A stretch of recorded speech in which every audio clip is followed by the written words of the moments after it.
have that deeply ingrained, then we're able to do that. We're able to express it in our own words. Another place we could practice expressing our faith in our own words, during the Watchtower study, where we have audience participation. For our number 3 talk, as we all are well aware, we have Sister Emily Posey, and her assistant is Sister Lily Posey. Here's the theme for us.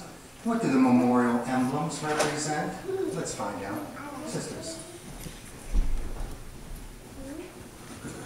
Okay, Lily, since the memorial is coming up in a couple weeks, I thought maybe we should talk about the bread and the wine that we pass there, so I can explain to you what they mean. Okay. All right, so have you ever heard anything at the meetings about the bread and wine that you can remember? Is it like his blood? Well, that's good. The wine is not his real blood, but the wine is a symbol of his blood. When he died for us and all of our sins to be forgiven, it was like his blood was being poured out for us. Let's look at Mark 14.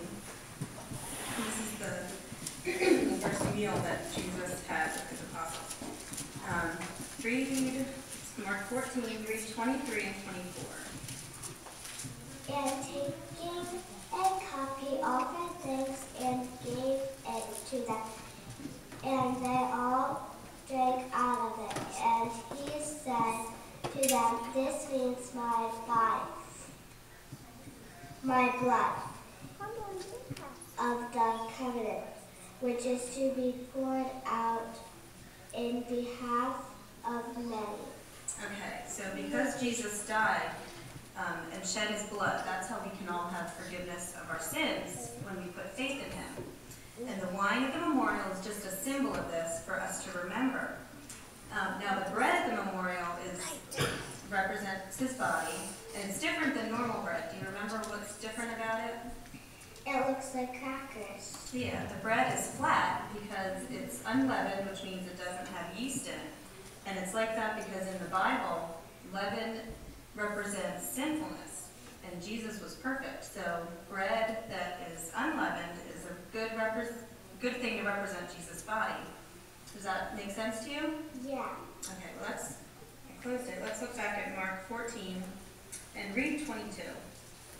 And as they continued eating, he took a loaf and said a blessing, broke it, and gave it to them, and said, "Take it, this means my body." Okay, so at the memorial we'll pass the wine, which is a symbol of Jesus' blood, right? And the bread is a symbol of Jesus' body. okay, so because he died for us and shed his blood, and that's how we can have forgiveness of our sins. So let's see if you remember this. Who eats the bread and drinks the wine at the memorial? The people who go to heaven. Right.